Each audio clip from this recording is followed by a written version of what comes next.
ईद है। आप सबको ईद मुबारक देना चाहता हूँ। सबसे पहले देखिए, वक्फ अमेंडमेंट बिल को लेकर के कुछ ग्रुप है, खास करके कुछ पॉलिटिकल पार्टीज के लोग और कुछ संगठन है, गिने चुने कुछ संगठन है, वो लोग समाज को गुमराह करने का कोशिश कर रहा है। ये स्टाइल का मामला है। रूपा फ्रंटलाइन।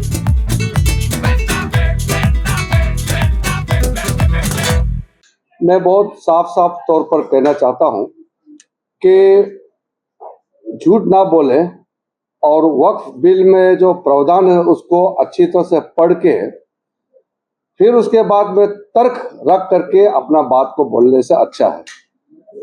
हिंदुस्तान एक लोकतांत्रिक देश है। डेमोक्रेसी में अपना अपना बात करने का, अपना तर्क रखने का पूरा आज़ादी है, लेकिन झूठ बोल करके समाज को गुमराह करने का प्रयास नहीं होना चाहिए।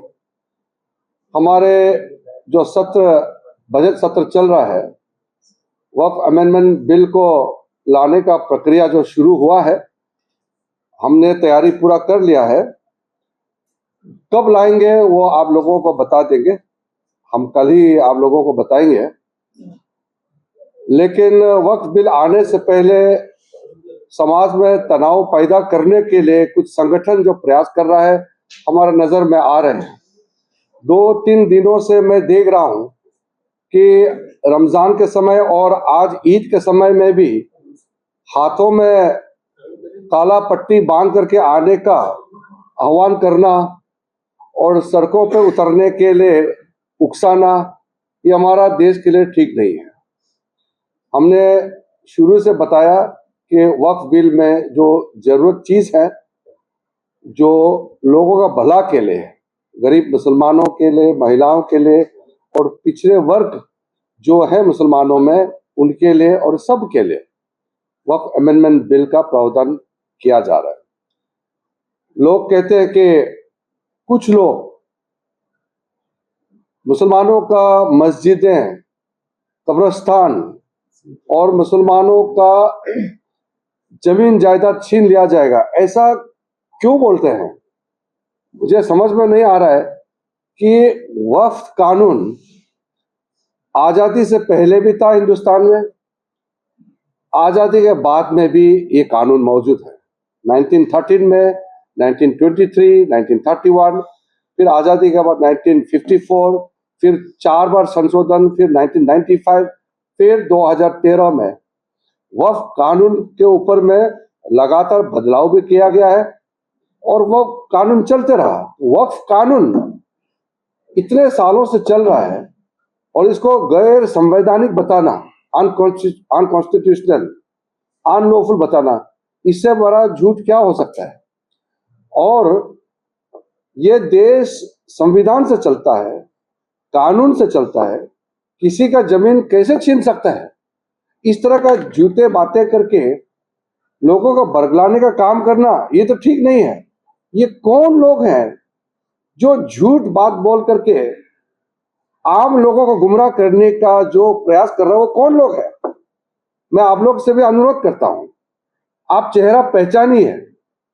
ये कौन कौन से राजनीतिक पार्टी के नेता और कौन लोग हैं समाज में जो खुलेआम पर झूठ बोल करके लोगों को बरगलाने का प्रयास करना, ये कहाँ का तरीका है? हमारा हिंदुस्तान जैसे आजादी कहाँ मिलेगा? जो चाहे बोल सकते हैं। संसद का अंदर में जो मेंबर है वो बोल सकते हैं, संसद के बाहर आम लोगों का भी बोलने का पूरा आजादी है। तो अपने ही देश में अपने देश का बदनाम करना, ये कितना गलत बात है। इसलिए जब वो वक्फ अमेंडमेंट बिल लाएंगे, भरपूर चर्चा होना चाहिए। इसलिए तो जेपीसी बना करके इस बिल को रेफर किया गया है। आज तक हिंदुस्तान के इतिहास में इतना व्यापक चर्चा किसी बिल के ऊपर में नहीं हुआ है। आज तक का इतिहास में जितना ज्वाइंट पार्लियामेंट्री कमेटी बनी है, किसी भी सब्जेक्ट पर इतना बारीकी से व्यापक चर्चा नहीं हुई। 97 लाख से भी ज्यादा मेमोरेंडम, रिक्वेस्ट, सजेशंस रिसीव किया है। तो इससे ज्यादा वाइडर कंसल्टेशन और क्या हो सकता है।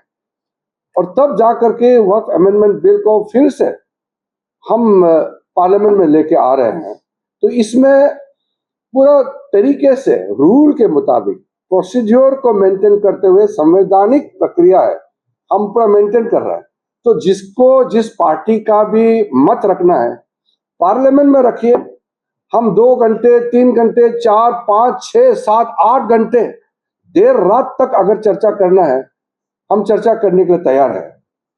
हमने अपने तरीके में पार्लियामेंट्री मिनिस्टर की ओर से भी मैं कह रहा हूं कि हमारे पार्लियामेंट के फोरम में, पार्लियामेंट के फ्लोर में नियम के तहत जो जितना बोल सकता है बोलने का पूरा आजादी है।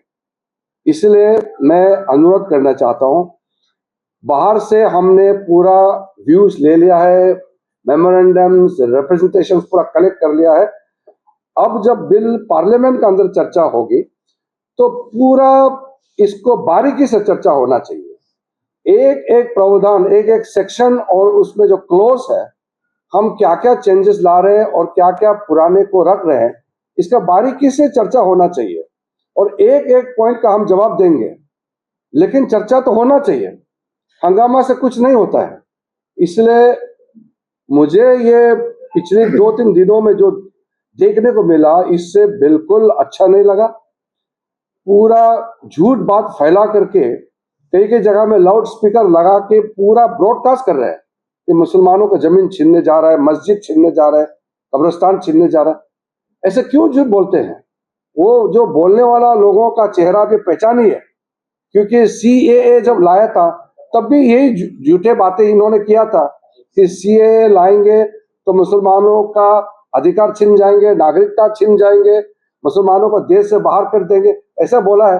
अब CAA कानून लग गया, साल भर हो गया, किसी एक मुसलमान का कोई अधिकार छीन लिया गया है? किसी का नागरिकता छीना है क्या? इतना ब्लैक एंड व्हाइट झूठ बोलने का कोई मतलब नहीं है। इसलिए मैं फिर से हाथ जोड़ करके सबको कहता हूं कि आप अगर बिल का विरोध करना है तो तर्क रख करके आप विरोध कीजिए। कौन सा प्रावधान को आप विरोध करते हैं बताइए, और ये भी बताइए कि गैर संवैधानिक कैसे है वो भी बताइए। ऐसे झूठ बात फैलाने से तो होगा नहीं।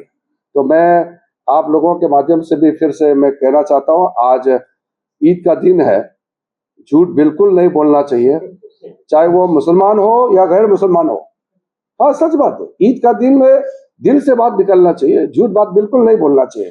तो ईद का दिन भी अगर झूठ बोलेगा तो वो तो इसका मतलब वो नकली आदमी है।